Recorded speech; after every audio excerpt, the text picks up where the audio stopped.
Winter Games under this new model, which is basically to bring the games to the venues instead of requiring the venues to be all in one cluster. Obviously, that comes with some challenges, and the IOC will no doubt learn from these games. We've learned from these games what worked, what didn't work, and we'll look for opportunities that will be presented for future games. It does provide opportunities that weren't there before.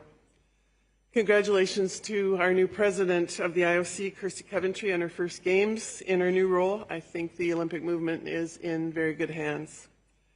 Congratulations to our host country, Italy, celebrating its best performance at a Winter Games. And that's thanks to the support and funding their athletes received, and you would have heard about that and read about that in their media. And of course, thanks to that extra lift a home games brings. We saw that, we certainly saw that in Vancouver in 2010. Finally, I just want to say to every Canadian athlete who competed here, thank you. Every one of the 206 Team Canada athletes, 206 of the best athletes in the world. We are the best athletes in the world, 206 of them, showed up in Italy to own the podium. They made me proud to be Canadian, and I know they did the same for so many people back home. We heard about the kids stopping class. I remember that for the hockey game against Russia, where we got to stop our class and watch those games. I'll remember that for the rest of my life, and I'm sure the kids back home will remember that. But it's been inspiring every single day. Our athletes inspire me every single day. It's been a magical few weeks, highs and lows to be sure, but as always, the games are a time when our common humanity is on full display, and that connects us and that brings us together. And I, for one, think the world needs that more than ever these days. Thank you very much. Merci. Thank you, Tricia. And now please welcome the COC's CEO and Secretary General. Il est le chef de la direction et secrétaire général du Comité olympique canadien, Monsieur David Shoemaker. Thank you. Merci, Vanessa. By many measures, these were spectacular Olympic Games. As Tricia just said, Team Canada athletes made us all so proud. I too had the opportunity to travel to each cluster and to see firsthand some performances that will stay with me forever. L'expérience d'avoir vu nos athlètes donner leur tout pour fièrement représenter leur pays en recherchant la plus haute marche du podium en est une que je n'oublierai pas. Mikhail Kingsbury's cathartic gold medal in dual moguls, Megan Oldham's big air gold on a stormy night up in Livigno, Valérie Martin, Yvonne Blondin, and Isabelle Weideman repeating gold in team pursuit, Piper and Paul's magical skate that I'll admit had me choked up, and I think ranks as one of my all-time favorite moments. That's the good news. But it's not the opportunity. It's not what I want to use this opportunity to talk about. 2 weeks ago, I sat up here and highlighted the concerns we had for the future of Canada's national sport program. Over the course of the Games, I did a number of interviews and read a number of headlines expanding on that theme. And I'm glad so many of you seized on that story. From my perspective, it is an essential conversation ahead of Los Angeles in 2028 and the French Alps Games in 2030. So let me reiterate the headline. Canadians deserve a sports system that is properly funded. National sports organizations are stretched unbearably thin. They are forced to make impossible choices, to cut essential support staff, cut training camps, cut participation in international competitions. They have to choose between supporting athletes competing here and now in Italy and the next generation coming up behind them. And now athletes are absorbing some of these costs through team fees that grow higher and higher every year, or out-of-pocket expenses for private coaches or state-of-the-art equipment they cannot afford. Many of Team Canada's medalists at these games are well into their careers. Almost 3/4 of them are in their 30s, the same percentage in their second or third or 5th in the case of Valérie Martin, Olympics. These are the beneficiaries of 2 decades of adequate investment in the system. The money's drying up. The bench is not deep. I'll let Eric and Jen talk more about what that means for athletes and for the system, but what I want to focus on is why it matters. More than 16 million people across Canada watched the opening ceremony on CBC Radio Canada 2 weeks ago, the largest audience since Sochi in 2014. These games themselves are the most watched ever on CBC Radio Canada's digital platforms. In classrooms and school auditoriums across the country, Canadian kids took a break from class to watch hockey and cheer on their heroes.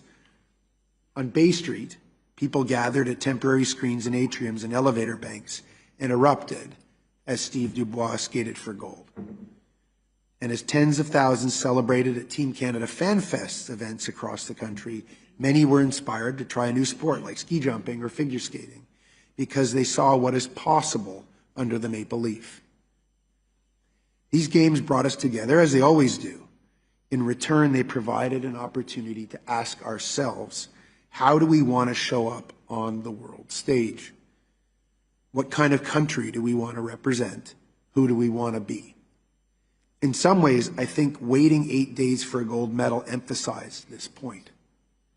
If you felt something when they finally raised our flag and they played our anthem, you understand what I'm talking about. There is only one solution to this challenge. Core funding for national sports organizations has not increased in 20 years. It needs to. It's the money these organizations, which form the backbone of our sports system, count on to fund operations, athletes, coaches, and support staff.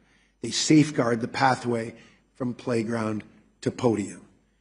In that same 20 years, the COC has increased its revenue from private sources by about 300% and subsequently increased our investment in the sports system. So I want to once again thank the COC's 39 marketing partners and the Canadian Olympic Foundation donors, without whom Team Canada's athletes quite literally would not be here. And I should add, this includes last night a very generous donation of $1 million, which was confirmed last night from a new donor.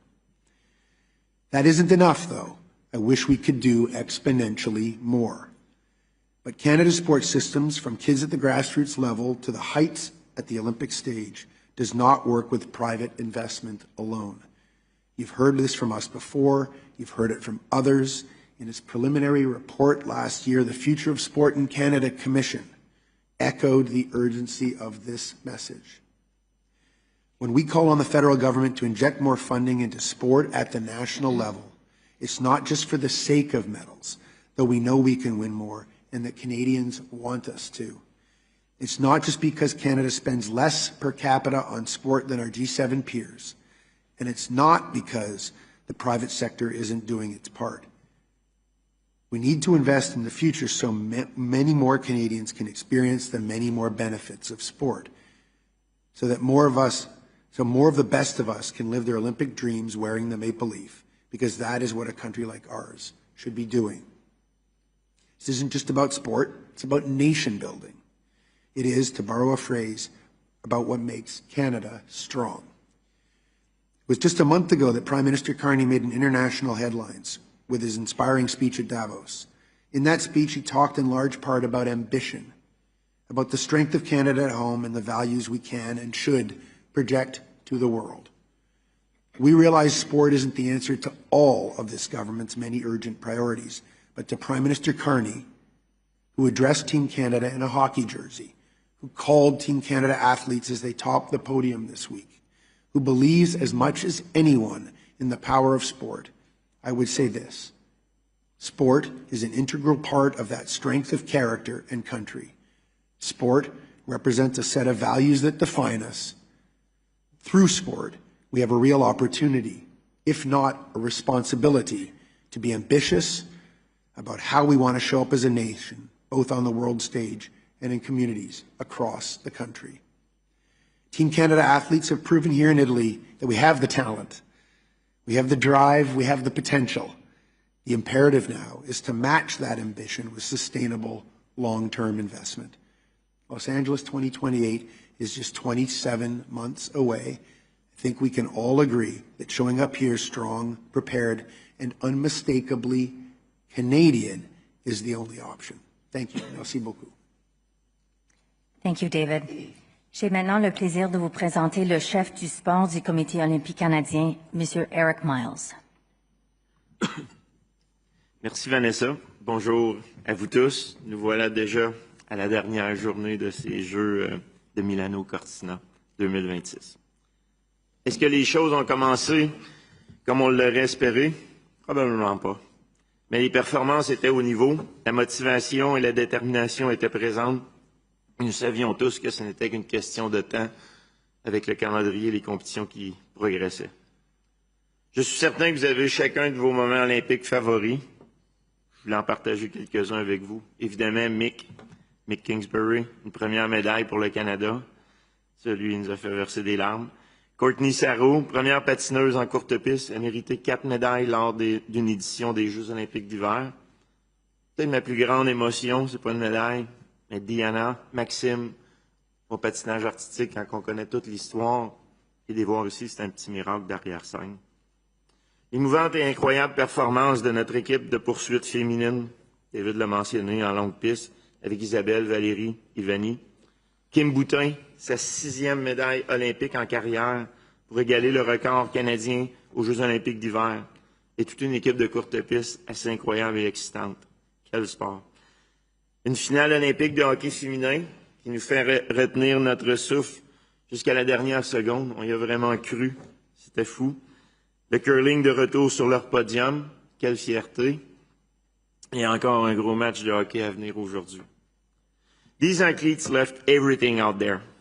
On the ice, on the snow, on the track. Their coaches were exceptional. Their support teams were relentless. Their preparation was world-class. Ces moments forts de nos athlètes sont bien souvent l'histoire d'une vie. Ils sont dans les pentes, sur la glace, dans leur sport depuis leur enfance. Et les voici aujourd'hui à faire vibrer toute une nation. Ils sont nos plus grands ambassadeurs. Et ils méritent tous notre admiration et surtout notre soutien. Notre soutien qui doit être à la hauteur de ces accomplissements et de ce qu'ils nous donnent au Canada et à chacune de leurs communautés et dans chacune de leurs communautés.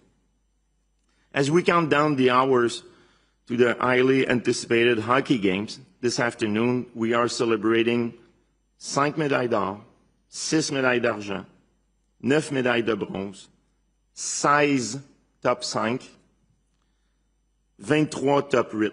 So yes, there is a much to applaud here in Milano Cortina. But we also have difficult questions in front of us. David mentioned many. Where do we go from here? What does our future look like? LA 2028, the French Alps in 2030 and beyond. Over the past 2 decades, the global high-performance landscape had changed dramatically.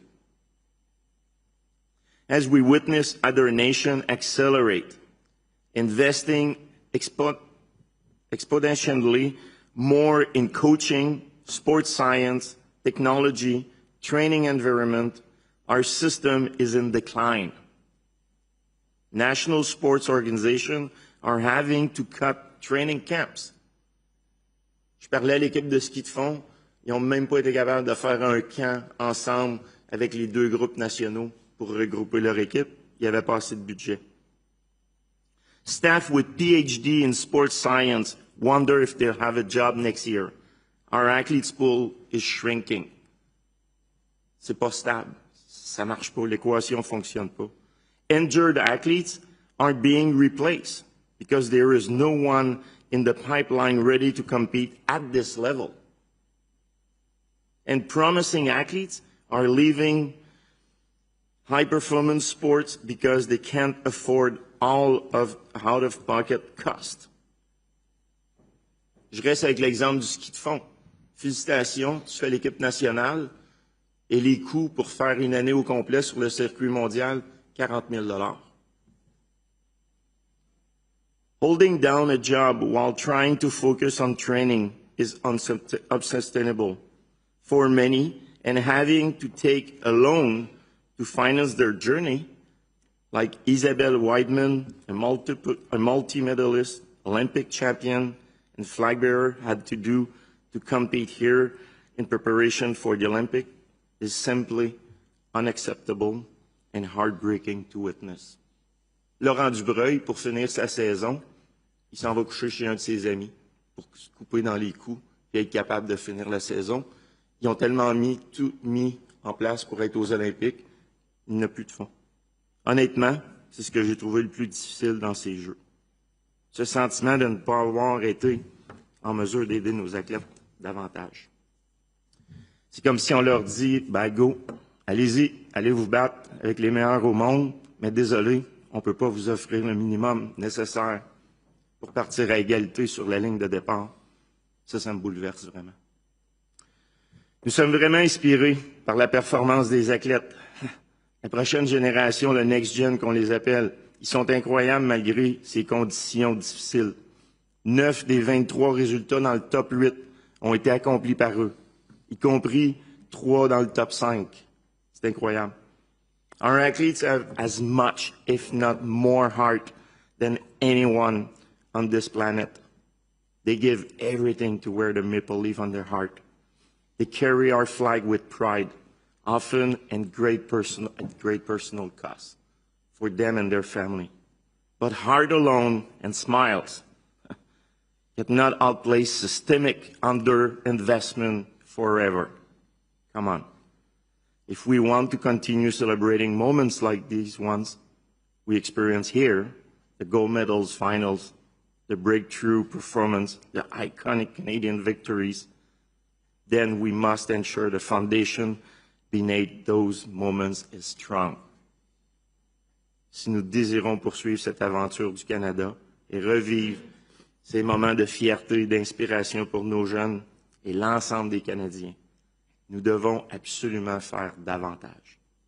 It is time for us as a country to match their commitment, not to let them down, to provide a national sports system that is resourced to compete, to give our athletes the stability, the depth, and the support they deserve, and to invest not just in podiums, but in the pathway to make podium possible.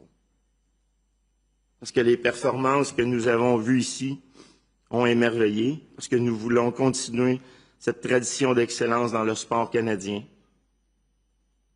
Merci, Milano Cortina. Merci à nos athlètes et un énorme merci au Canada et à toute l'équipe derrière l'équipe. Merci. Merci beaucoup, Eric. She is Olympic champion in freestyle skiing moguls, 4-time world champion, a 3-time Olympian, and Team Canada's 2026 chef de mission. Voici la chef de mission de l'équipe olympique canadienne, Jennifer Heil. All right. Merci, Vanessa.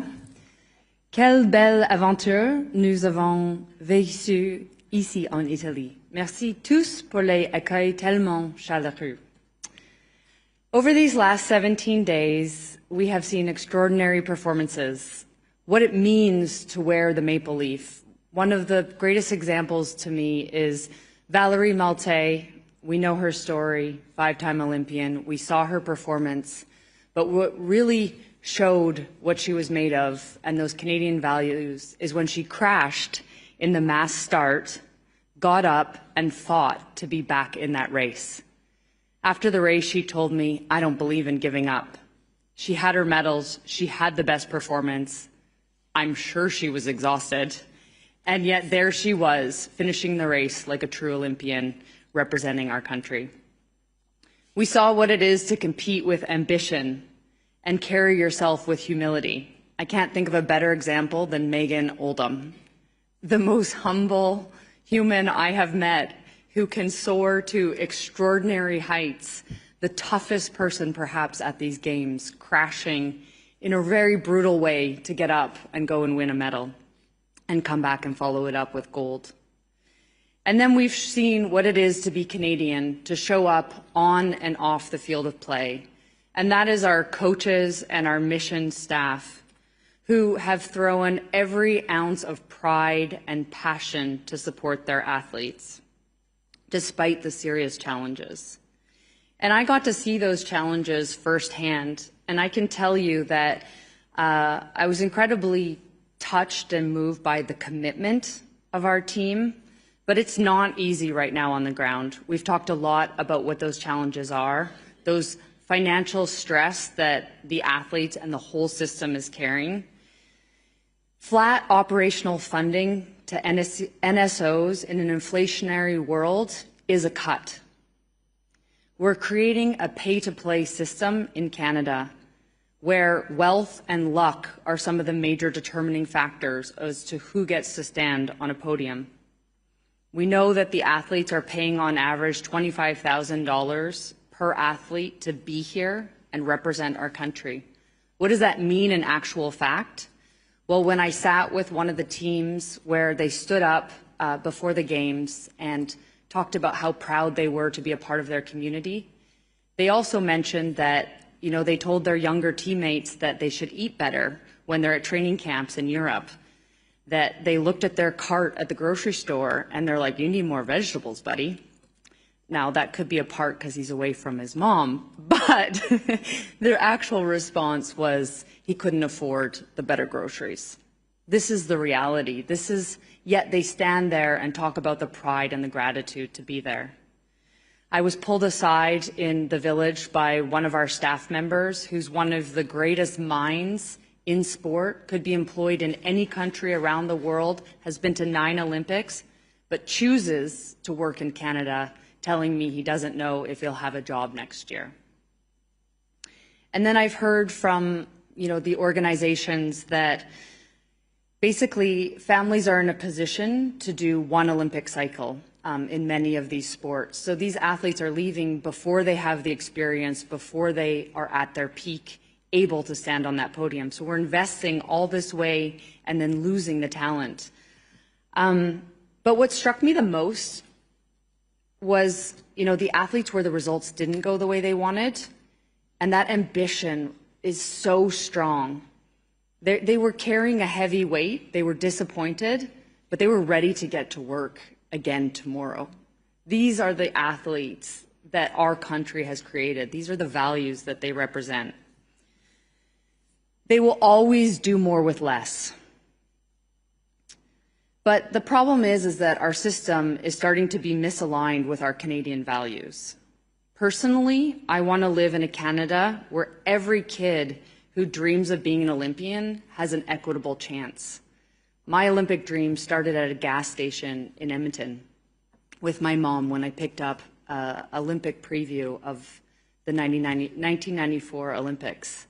I want every kid to pick up a magazine or see, you know, the sports and have that dream be a real reality for them. David mentioned how, you know, being humble doesn't cancel out ambition.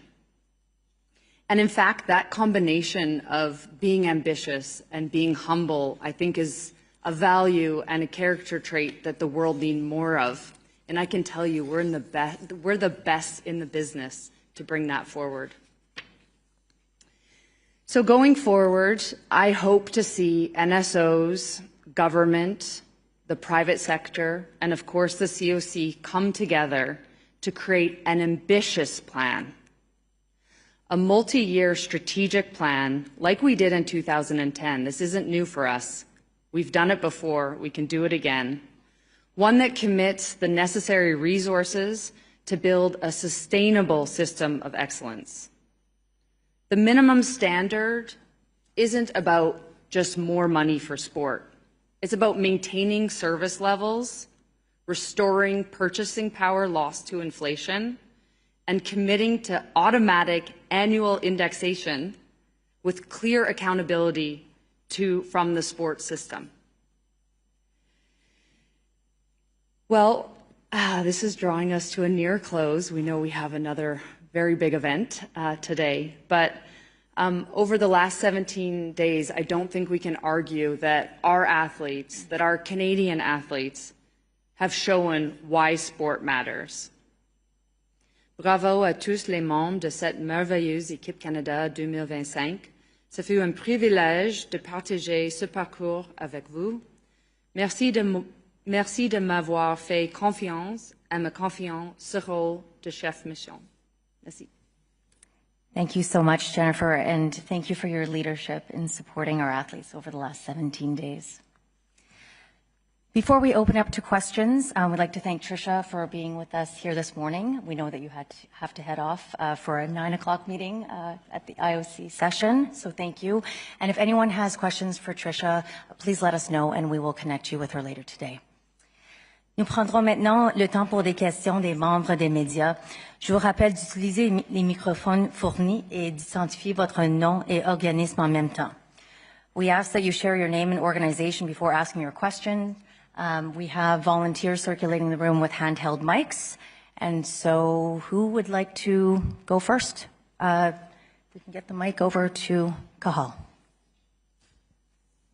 Morning, Cahal Kelly with the Globe and Mail. Is it possible to speak in specifics? How much do you get now? How much do you want? Yep, we've made a budget submission for the 2025 budget on behalf of the national sports organizations, asking the federal government for $144 million, backed by a study that Deloitte did of all of the 62 national sports organizations, that we believe would properly address the funding challenge for high-performance sport, next-generation sport, and help national sports organizations to develop the sport at the grassroots level.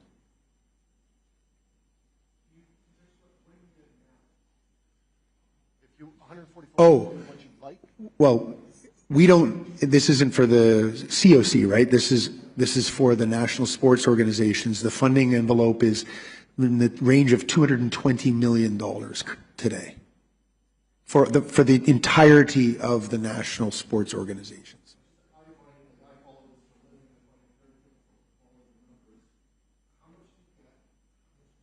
Yeah, we don't, this is not an ask for, I just want to be clear. You're saying how much do we get, how much do we want? Yes, they get in the range of $220 million. We're asking for $144 million annually on top of that. Can we get the mic in the front? Oh. Sorry, and Cahal, the 220 includes the athlete assistance budget that for the 2,000 or so carded athletes nationally. François David du Journal de Montréal. Comme mon collègue parle d'argent, Adam Van Coverdon était ici durant les Olympiques. Il voulait parler aux médias, sûrement parler de cette situation-là. Est-ce que vous, le Comité olympique canadien, vous avez eu des discussions avec Adam Van Coverdon pendant les Jeux olympiques ici à Milan Cortina? Et quelle était la nature des discussions? Est-ce qu'il voyait ce qui se passait sur le terrain, puis ce que vous demandez? Oui, on avait plusieurs discussions avec M. Van Coverdon avant les Jeux olympiques et puis aussi pendant les Jeux olympiques. La nature de la discussion était de les merveilleuses performances des athlètes et je pense son espoir de leur donner le soutien qu'ils méritent. I'll say in English, hopefully, just a bit more. He's an Olympic champion. He knows what it takes to reach the highest level in the Olympic Games. He spoke to so many athletes, and they conveyed their experience to him. I'd like to think that he understood that message and has returned back to Ottawa with that message. I don't know if Eric or Jen, you'd want to add. C'est impossible qu'il ne comprenne pas la situation. Pour lui-même avoir été un athlète, avoir parlé avec les sports, puis les fédérations, les athlètes surtout, de cette situation. Puis on revient, on l'a mentionné plusieurs fois, que la collaboration est bonne, mais là, il faut vraiment que les actions suivent de leur côté. Comme David l'a mentionné dans son mot aussi tantôt, autant M. Carney, toute la passion vers le sport. Et maintenant, les discussions importantes et surtout les décisions et les actions doivent suivre, comme on l'a mentionné. C'est là qu'on est rendu.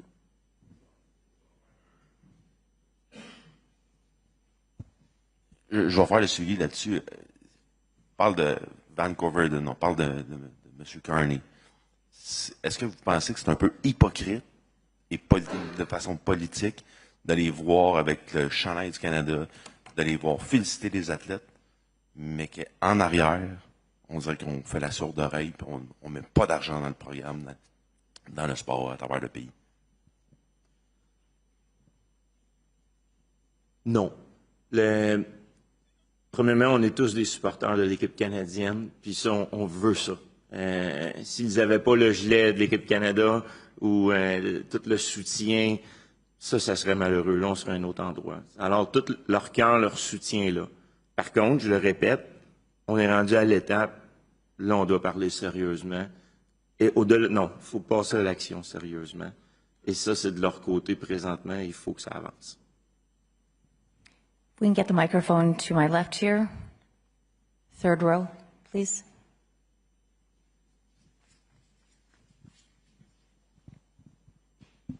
Thank you. Donna Spencer, Canadian Press. I've done a few closing COC news conferences. There's a real seriousness to this one. And I guess for Canadians, why is it a serious matter if its team drops out of the top 5 countries in the world on the medal table? I think I tried to spend roughly 10 minutes explaining that. Because on the one hand, the joy, the inspiration, the impact, the pride in country we get from these incredible performances is overwhelming. The energy, the intensity of the emotion. When our Canadian women were on the brink of winning that gold medal, the feeling we all had, not just here in Italy, but back home in Canada, that we were on the brink of this incredible moment as a country, contrasted with the incredible feeling of sadness when we lost that game. It's kind of what sport is about. We kind of win all together. The Olympic sport is all about. We win together, we lose as a country. And at this moment in the world, more than ever, it's worthy of our attention, our investment, and our support. By every measure, what's going on in Canada with shuttered classrooms, offices taking breaks to watch this team compete, there's an intensity, there's an emotion, there's a level of interest that, here's the other side, that is not being matched by our collective level of support that we're providing to these wonderful athletes. And so what I was trying to convey was there were incredible medal moments. We could sit here and say, hey, 5, maybe 6 gold medals is more than Beijing, where we won 4. 21 medals, not bad, not far off. But we're competitive. We look up at the medal table. We see the countries ahead of us. We aspire to do better. And so and we worry about the future. And so what you're sensing from us is this collective seriousness that in order to do better, we have to continue delivering this message. And I feel like we've been trying. Cahal asked the question, what have we asked for? We've asked for a sliver of what other countries are giving to their Olympic programs, where their billions and billions of dollars are being invested by competitors. But we want to be measured. But what's important here is I kind of feel like saying, but if you don't take my word for it, listen to the Future of Sport in Canada Commission. The government commissioned the Chief Justice of Ontario to do an analysis of what's going on in our sport system. And the only recommendation that came with urgency that said there's a time limit to this recommendation is she said the national sports organizations in this country urgently need funding. And then if that's not good enough, listen to the athletes themselves. Their collective stories should leave a lasting impact. They certainly do on me.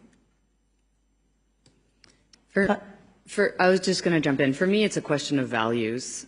What I was saying was, you know, a pay-to-play system I don't think is a Canadian value. I want all kids to dream of excellence. Excellence is an important value in any country. Sport brings connectivity and pride. It allows us to move forward as a country.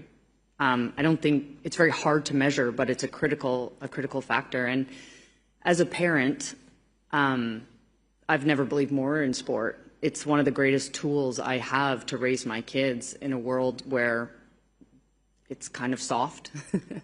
You know, they have to learn how to win and lose. And my son doesn't dream of being a community grassroots soccer player. He dreams of being a pro soccer player, you know? And so that pathway has to be clear to keep our communities healthy and inspired.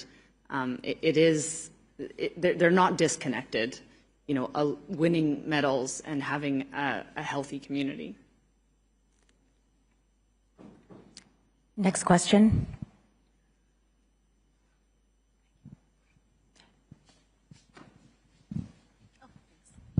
Briar Stewart, CBC. You just mentioned, you know, the pride and the atmosphere around the women's hockey game the other day. Obviously, everyone's getting ready for the gold medal game today. And I'm wondering if you can just speak to kind of that moment. I mean, this was the kind of rivalry everybody wanted to see. Yeah. Well, those are two, of the greatest rivalries in Olympic sport. Certainly in the Winter Games, everyone was hoping to see the Canada square off against the U.S. in the women's gold medal hockey game, and I think certainly there was a lot of expectation around Canada versus U.S. in the men's gold medal hockey game. We know there's an intensity around it. We know that people have been trying their best to find jerseys here in Milan, and they're not available. And even back home, stores are sold out. But it goes back to that core message that this feeling of patriotism, pride in country, the aspiration to do great things on the world stage, to sing "O Canada." I've sung "O Canada" a few times at these games.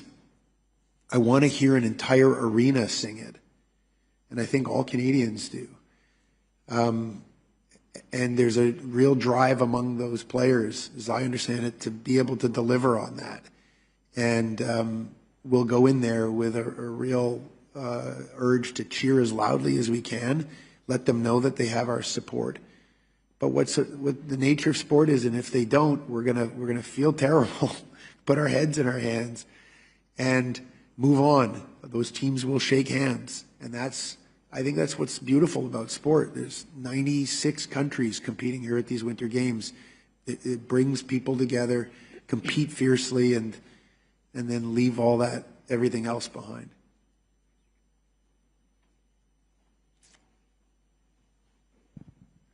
Good morning, Sean Fitzgerald, Post Media. David, you've made the ask for that budget increase. This isn't the first time. What has been the response to this point from government? To this point, we have not been successful. That I've been in this role. This is my 7th year as CEO of Canadian Olympic Committee. One of the first things I did when I took on this role in 2019 was interview virtually every leader of the Canadian sports system, the national sports organizations, talk to them about what they needed. And in almost every case, because there are a few exceptions of NSOs that are doing okay because they have commercial programs that allow them to fund their sports. But putting them aside, in almost every case, it's like the message was clear. We need an increase in our core funding. It hasn't changed since 2005. So we started with the Canadian Paralympic Committee lobbying on their collective behalf, on behalf of 62 national sports organizations. And we've come up dry every time. The response has always been positive. This is wonderful. If you could, provide the data specifically. So we commissioned Deloitte to do the study. This is wonderful. If you could make it clearer to the Ministry of Finance. We've done this. We followed all of the guidance that we can, the experts in Ottawa. But it's important that to the extent that we've been able to talk to Prime Minister Carney directly and Adam Van Koeveren and on many occasions, there is incredibly strong support for the idea that investing in sport is good for our country. It just hasn't happened yet. So we're going to remain optimistic. We're going to continue to push. Our athletes deserve that from us. And we're not going to stop until we see movement in this space.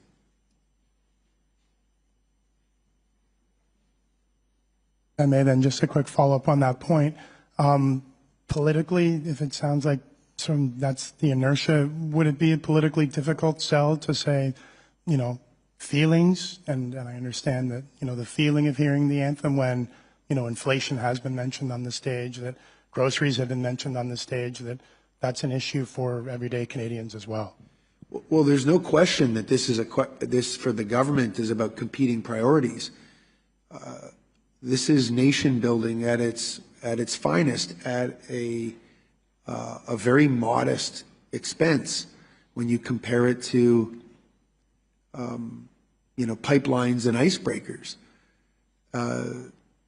It's also, when you think of this investment in national sports organizations, is on the one hand about investing in our high-performance athletes at the Olympic stage, but it's also about helping them develop and grow their sports at the grassroots level. This is addressing affordability as well, that our national sports organizations have not been able to fulfill their mandate of setting the programs and policies for sport at the grassroots level because of this lack of funding increase.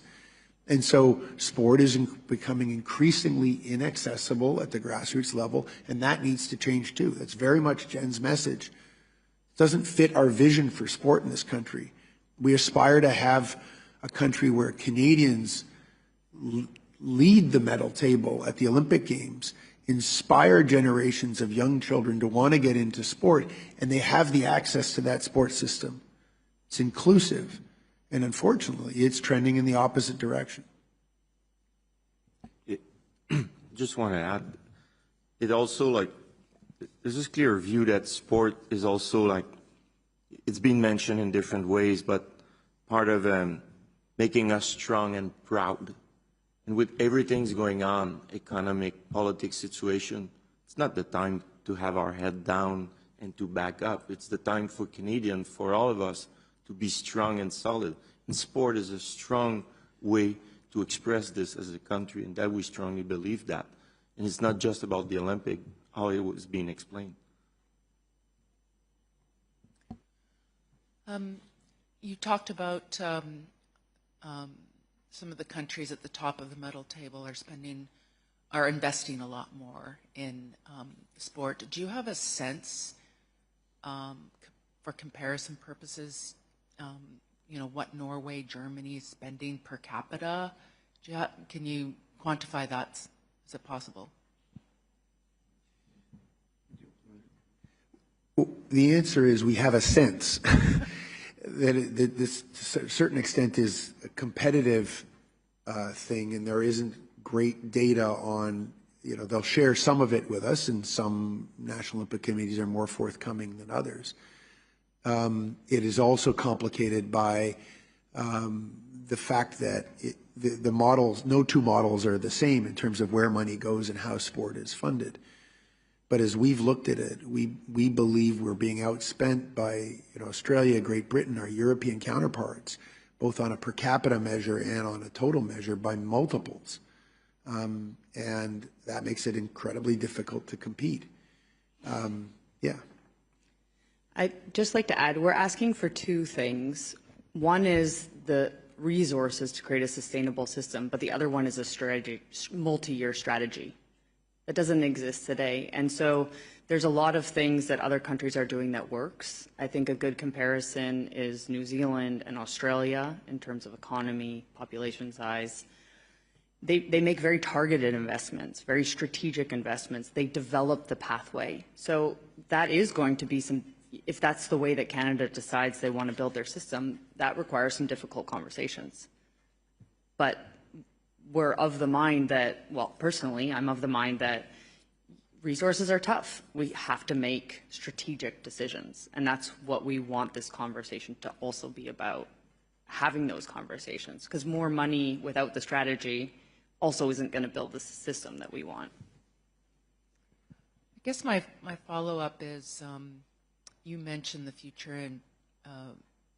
Future Sport in Canada Commission, and we are, I guess, coming out of these Olympic Games, sort of asking questions about our system. Like, how much of a crossroads is Canadian high performance sport right now? I don't know, Dave or Jen, you want to tackle that? Or Eric? Well, I think this is we're quite deliberately using this as a moment to reflect on how we've performed at these Olympic Games and where we want to be as a nation. And this is not the result that, especially in the Winter Games, that we aspire to have. And we know we can do better. We demonstrated in the early 2000s that when we set our mind to something, we can achieve it, and we can achieve it at a very high level. We announced coming into these games a 10-year plan. Team Canada 2035. We aspire to be top 5 in the world on a combined basis when you add up the summer and winter results. We aspire to get 1 million more young people into organized sport in this country. And we aspire to preserve our sporting environments. We have a strategy on podium, play, and planet. We need a partner to see that vision and join us in achieving it. It is all possible. Look what Italy did at these games. If I remember correctly, in Vancouver, Italy had 5 or 6 medals. And look where they are today.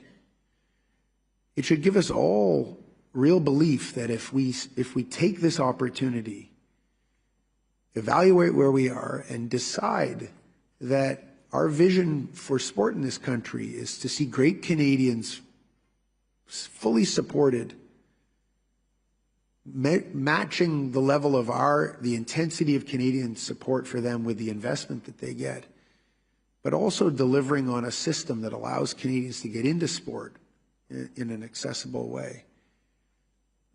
At a very modest investment, we can get to a place where we are surpassing how Italy did in these games, and helping achieve the vision that we have 10 years from now. We are so ready to discuss with the government, discuss about the plan, and it also brings us back to who we are as Canadian. And we see country like, targeting, and going more focused. But for us, it's winter and summer too, and already there is a choice, how we go there.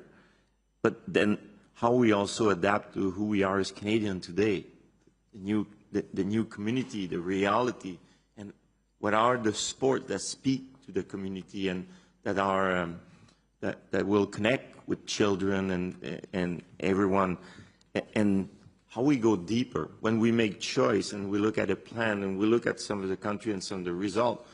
You make a choice. I'll go back with my example of the cross-country ski team. I mean, you support a sports like this. Well, the entry point when they're junior, when they're U23 and everything, it cannot just be such a hard entry point. and then we lose those high potential people. We need to make it more accessible, facilitate and grow within this and create that movement in Canada. And so how we look at those specific sports, so that we're ready to discuss with this and look at a mix of that focus, balance, with supporting a broader systems, and this will, again, rise up everyone in the system. I'd just like to explicitly answer your question. Yes, this is a crossroads. And we are at the end of what we did really well in 2010 and that investment. And so this moment is important because it prevents the outsized damage to the whole system. We have the people in place. We have the experts. We have a lot of things, but if we don't act, we lose that and we start even further behind. And can we get the microphone to my left, the back of the room, Heather? And then we'll go back to Cahal. You still had a question, too.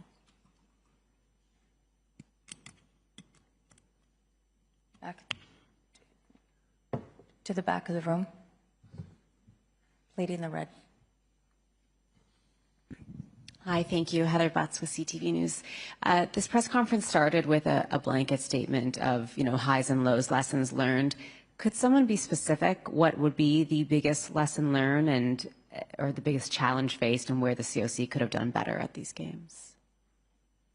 From a performance standpoint, Heather? No, more organizational. I mean, we faced challenges. You had athletes spread out, quite a distance. Is there something, I apologize, I believe it's Tricia who started this and she left.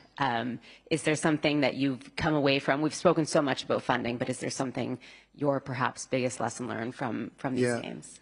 Well, it's an important question because we will return in 2030 to this model with the French Alps, with several sport clusters existing some distance from one another in a dispersed model.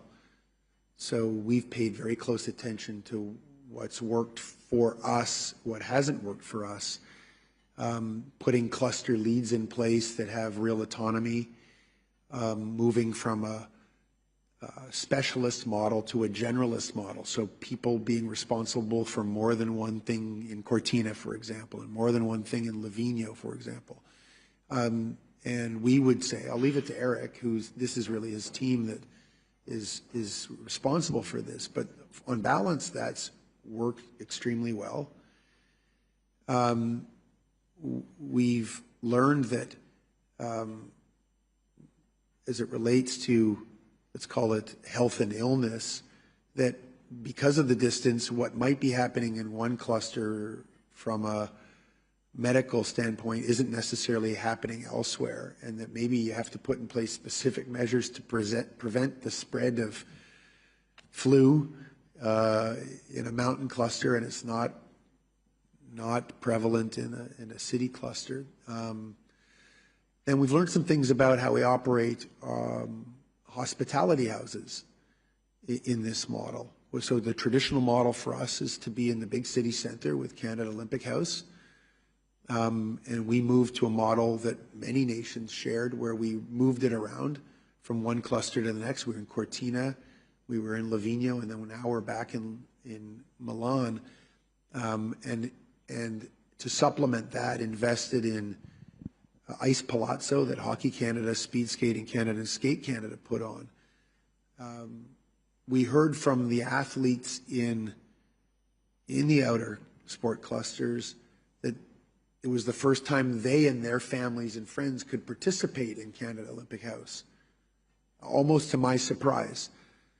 And yet we also heard from fans in Milan saying, where's Canada Olympic House today? And we had to tell them, well, it's not scheduled to be here today. So we have to figure out how to find that balance. My overall conclusion is that the logistics of being so dispersed is hardest for the people in this room. It's not a huge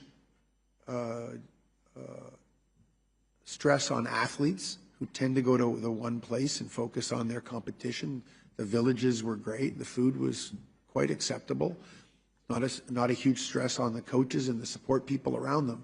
But for those of us who need to move from one to the next, or would like to move from one to the next, That was a little challenging. Sorry, that was a lot challenging.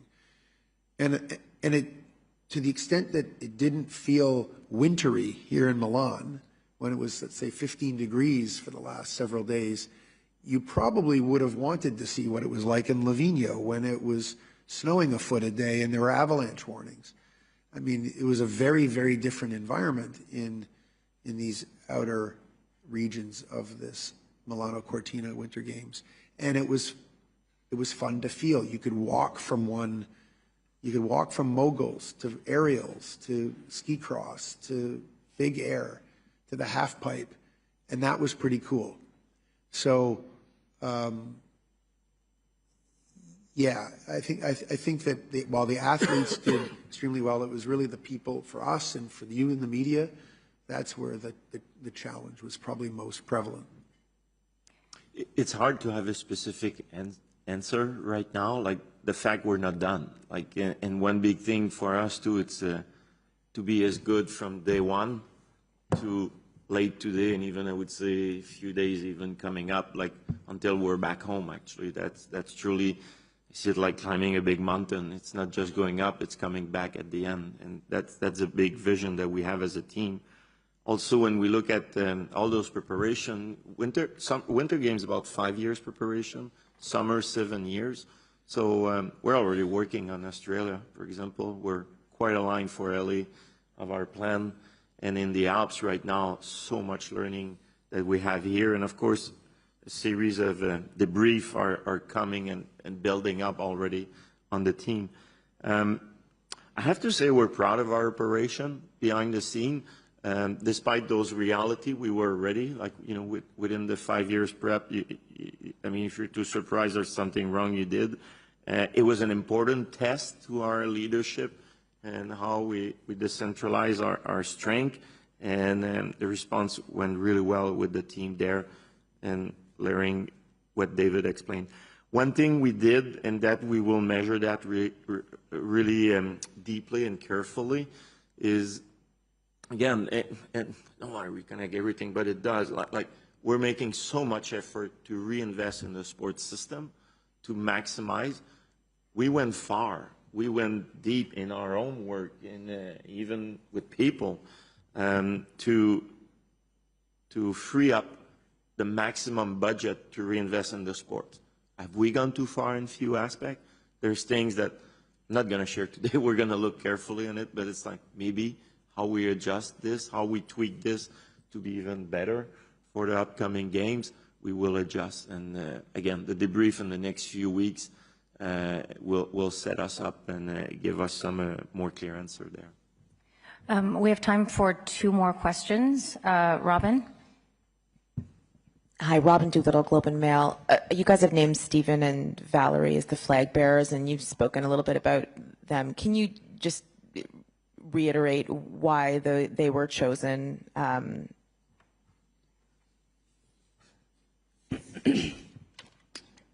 Yeah, so obviously there were great performances. It was a discussion behind the scenes as to who our flag bearers would be. Valerie represents, I think, what it is to be an Olympian. 5 times, 2 sports. I think she's a part of the bigger story here, and that's women competing into their mid-30s and winning. That's something we haven't seen on scale before. I know Valerie a little bit behind the scenes, and you know, to commit to 5 Olympic Games where your best performance is your last, that's an incredible commitment to yourself as well and your belief. And these are the values that Olympians are made of. And more than that, she's also an amazing team leader and contributes to the culture of her team, is a big part of winning that gold medal behind the scenes as much as on the ice. So that was the decision there. And then Stephen, you know, came into these games already as a 3-time Olympic medalist, and obviously came out with his first gold medal in an individual performance. And he is the short track program, he is a huge contributor to that program. He's incredibly tactical, incredibly calm.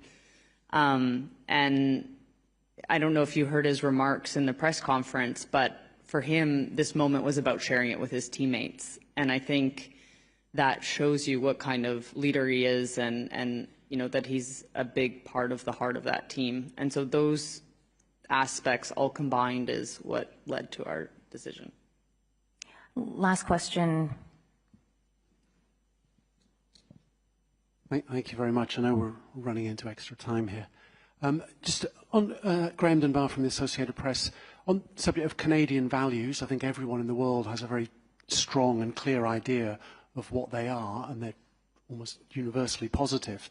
With that in mind, with all that's happened in men's curling, do you think there's any going to be longer-term damage on the reputation, but effects on Canada's reputation from that?